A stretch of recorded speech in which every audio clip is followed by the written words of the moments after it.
Hi guys, how are you doing today? So today I want to talk about some money saving strategies that you can utilize in your own life, things that I've utilized since I decided to cut back some of my spending. Now, you don't have to incorporate every single thing that I'm going to mention to you, but these are just some ideas of some things you can cut back on. Even if you just cut back maybe 2 or 3 of the items that I'm mentioning, it can help you with your money situation, your financial situation, or if you're trying to save some money in 2020. And so I'm very passionate about this. My husband and I, we don't like to have debt. I especially am like, just for my own personal anxiety levels, I dislike debt a lot. And so we are not in debt. I've owned my own business for 20 years, and we managed to, even with that, we managed to stay out of debt. So we have vehicles that are paid for. They've been paid for years. We don't pay a long time on our vehicles. Several years ago, I talked to Spencer, my husband, about paying off our mortgage. And we were even able to do that. And that was with me just working part-time. So don't think, even together, we don't make just tons of money. So just don't ever think that this is not something that's within your grasp because, well, you're a stay-at-home mom and you've got several kids. And now, obviously, if you know us, we don't have any kids. We do have lots of pets, and we do spend quite a lot of money at the vet's office. So, but I don't want you to ever think that, Diana's got a lot more money than me. That is actually not the case. And this year, actually toward the end of last year, 2019 into 2020, I made the decision, Spencer and I made the decision together, that I would try to stay home as much as possible. I was having lots of chronic pain. I've been cleaning houses for 20 years. It's very, it's tiring. There was quite a lot of anxiety the last couple of years. I had lots of anxiety, had lots of chronic pain associated with it, and it just got to be a lot for me to deal with by myself. It was my own business. Obviously, Spencer's here for moral support, but it's totally mine. I've always run it. I didn't have people helping me. It was always me. And after a while, that does kind of wear on you. Definitely a lot of wear and tear on your body. Okay, so that's my why. Why am I doing this? That's why. I need to cut back on some of my expenses. Obviously, when you got a 2-income family, you can kind of spend willy-nilly and still get by. And we kind of did that last year. I feel like we weren't careful and we kind of spent more than we should have. And then that led me to be more stressed out about my situation because I kept thinking, I can't afford to stay home. Well, you can't afford to stay home when you're spending money and you're just spending money willy-nilly and you don't even know where your money's going. So we've always been very frugal. We've always kind of, even spending too much, we know where our money's going. And I'm going to talk about that a little bit. But the first thing is your why. Why would you want to save money? Why would you not want to spend every single penny that comes in? The problem is, here in America, we tend to spend everything. There's lots of advertising. One of the things we do when we get a raise, we don't save it. We run out and buy more stuff, right? We need to kind of tone that down. If you get a raise, try putting some of that aside. Even if you're only putting $10 aside, that's $10 you didn't spend. So I'm just going to give you some easy ways. You may not feel like it's easy, but these are some easy ways of cutting back. You don't have to cut back on every single thing I'm saying. Just take what fits you or incorporate it into your life and think about saving some money this year in 2020. All right, new decade, new you, right? Okay, so some ways you can save money. Eat out less. Now notice I said less. I didn't say don't ever. Eat out less. Take less takeaways, less takeout food, less coffees out, or I'm not a coffee drinker. Maybe you're not a coffee drinker and you think this doesn't apply to you. I happen to know where I can go get an icy for $1. So this would even include just running into a convenience store and getting something that's a bargain. Sometimes I used to run into Target and get seems like they used to have $1 smoothie, $1.50 smoothie. Sam's, I know you can get inexpensive drinks and snacks. So, and I'm talking about at the food area at Sam's. I'm not talking about on the shelves. So let's think about ways we can eat out less. Less takeaways, less coffees, or less other snacks out. It doesn't have to be coffee. It could just be whatever snacks that you're eating. You start adding this up. Now, if you're just, with the ices, it was occasionally. I hardly ever did it. Ices are full of sugar. I'm kind of, if you know me at all, I'm kind of a health nut. Not big on tons of sugar. If I am going to have sugar, it's going to be chocolate. So, but just start adding up, especially if you're like a Starbucks person or if you eat lunch out every single day. Start adding that up and add it up for the whole year. Don't just add it up for a week. Add it for the entire year, or multiply whatever. Get your calculator out. Figure it for the entire year, and I think you're going to be shocked how much you're spending on takeout food, eating out, and Starbucks, and these different types of things that we all tend to gravitate toward because we're Americans, and this is just the way it is, right? And even those of you in Europe, I know I've watched people in Europe, they like the Starbucks too, okay? So let's just think about the money that we're spending every time we go into one of those places, all right? Or in the drive-thru. Okay, number 2, stick to a strict grocery list. Now, what has really, really helped me, I do still go into the grocery store. What's really helped me is I do most of my shopping at Walmart. I also do Aldi. So at Aldi, I don't really have an option. I pretty much have to go in there and buy because we live far enough out that we can't get delivery service. I know you can, I think you can do Instacart at Aldi. So if you live close, you can do that. We do not have that option where I live, okay? So I would actually have to go into Aldi. And I do tend to gravitate going into Walmart.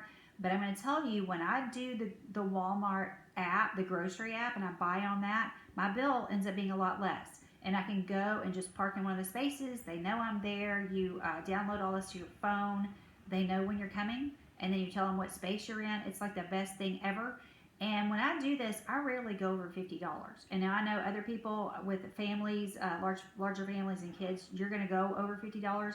But just for Spencer and me, we tend to not go over if I use the grocery app. If I go in, I may spend $100 to $120, okay? You see the difference? It's a huge difference. And I'm not saying I don't use the food when I go and spend the $120. I'm just saying, that's Tugger. I'm just saying the food savings was substantial if I just don't go in, because you tend to gravitate towards certain things and pick up things that you don't need. So either if you're going to go in, stick to your list. Make sure your list is good. I'm horrible with the list, but make sure your list is good and then stick to it. Don't start wandering all over the store and do we need this and do we need, whatever it is. Don't start doing that. That's where you get into trouble. All right? Next thing. Now, I'm going to tell you this. We don't budget. But if you're having financial problems, I would say budget. Or budgeting is actually can be a little time consuming. So, and it's kind of, if you're not great with numbers, you're not going to love it. If you can sit down and not even quote budget, but just figure out where your money's going every month. You don't necessarily have to have some sort of, a lot of people will buy a budgeting notebook. I'm not against that. I'm just saying you're purchasing something so you can budget. Do you really need to purchase a $20 or $25 item so you can budget? You really need a piece of paper and write down some categories. That's really all you need. Maybe a ruler or some lines paper. You could even do a spreadsheet on your computer. You don't have to go out and buy something fancy, okay? So what we do, and this works for us, because I think I said earlier, I've owned a business for 20 years. We've managed to do this. I've actually heard people say you can't have a business and not budget. I did it, okay? So I'm not saying don't budget. What I'm saying is you don't have to go into this long, drawn-out process of budgeting. It can be time-consuming. It can make you have anxiety. So what you can do is sit down, like I said, a piece of paper, lines paper, write down, maybe get an Excel spreadsheet if you have that. I happen to have Excel. I'm not going to go out and buy it, but I already have it. So if you already have something like that, or you can get a free thing for your phone, maybe a free app, you can line these things out without spending money. You don't need to buy a $25 book that you may or might not use for budgeting. What I do, I don't even do any of that. What I do is we charge everything to a credit card, one credit card, and then I go through at the end of the month and see, first of all, I check off and make sure all those charges are ours, just to make sure. It's always good to double check, make sure somebody hasn't stolen your number. But the other thing I do is, where did our money go? Is it mostly groceries, gasoline? If I needed work supplies, is it work supplies? where is the money going? Okay, that's the main thing you need to know. You just need sort of some large categories. Where's your money going? How much money is going to something like Amazon? Are you getting on Amazon and browsing? I typically don't do that. I get on Amazon, I figure out what I need, boom, it's in the cart, and then Spencer will order it later. Okay, so if you can get in the habit of doing something like that, I am not against budgeting. If you like to budget, go for it. It made me anxious, and I could not. I just really it didn't help me. But I'm never going to say it would not help other people. But for me, my system works. We pay our credit card off. Now, when we charge all this to the credit card, I want to make it plain. The credit card gets paid off. Now, how do we do that? We have a savings account. And that's like a whole nother video. I can teach you how to save. It's not an overnight thing. But that's how we're able to do it. And we don't go over and above, a lot of spending. I don't have like a spending cap on the credit card, but we kind of keep up with it during the month. We have some clue as to what's going on, okay? Number 4, very important. I've watched many, many people talk about this. Limit your subscription services. Now, Spencer and I didn't have a lot to begin with. I did knock a couple things off. One thing I knocked off was I had a Hallmark channel subscription, so it was... if you did it monthly, which I did do it monthly, it was a little bit more expensive. So it was $5.99 a month as opposed to whatever it was a year. It was a tad bit cheaper. I went ahead and just did it monthly, so I did a little bit overpay. I got rid of that.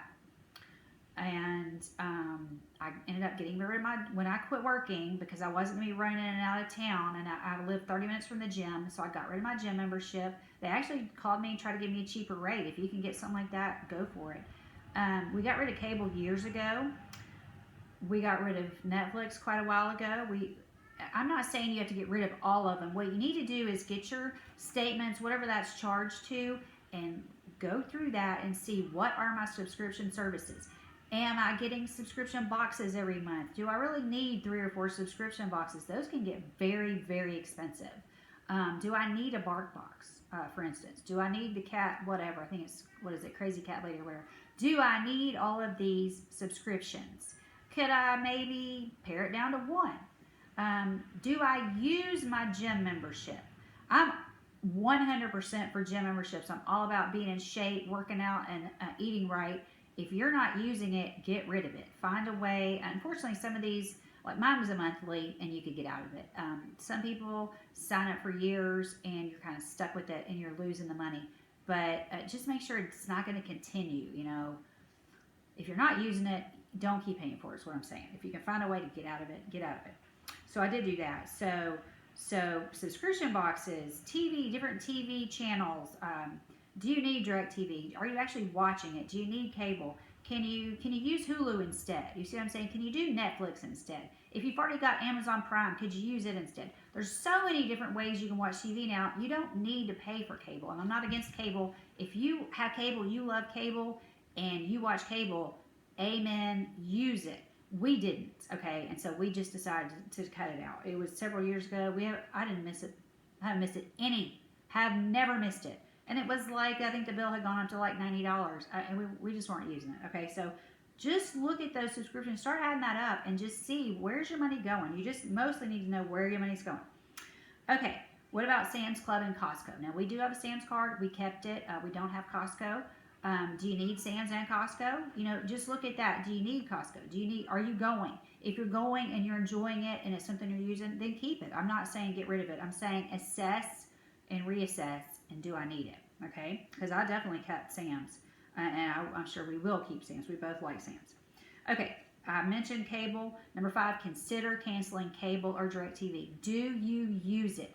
Is there a cheaper way? These days, there's so many ways you can do it. Now, if you're going to buy 5 subscription services, then just keep cable, okay? But if you can say, well, could I just use Hulu? Or could I just use Netflix? Or has Amazon Prime got what I want? Kind of look and pick and choose and figure out which one has what you want. And then really quickly, number 6, do not buy brand new technology every time it comes out. Do you need the latest Apple Watch? Do you even need an Apple Watch? I don't have an Apple Watch. Spencer doesn't have one. I'm not saying you shouldn't have one. Maybe you can afford one and you want one. If you do, that's great. But if we're looking at pulling back on expenses, Okay, so you've got an Apple Watch. Do you need the next one that comes out? Do you need the latest and greatest Apple phone? Or can you make do? I'm using an old phone. It's working fine. I've had some issues. I have to, delete some stuff, and a lot of it is me just piling up stuff. I have to sometimes go through, delete some apps and things to get the thing to run better. Spencer told me some ways to get it to run better, and it is running better. It's working better.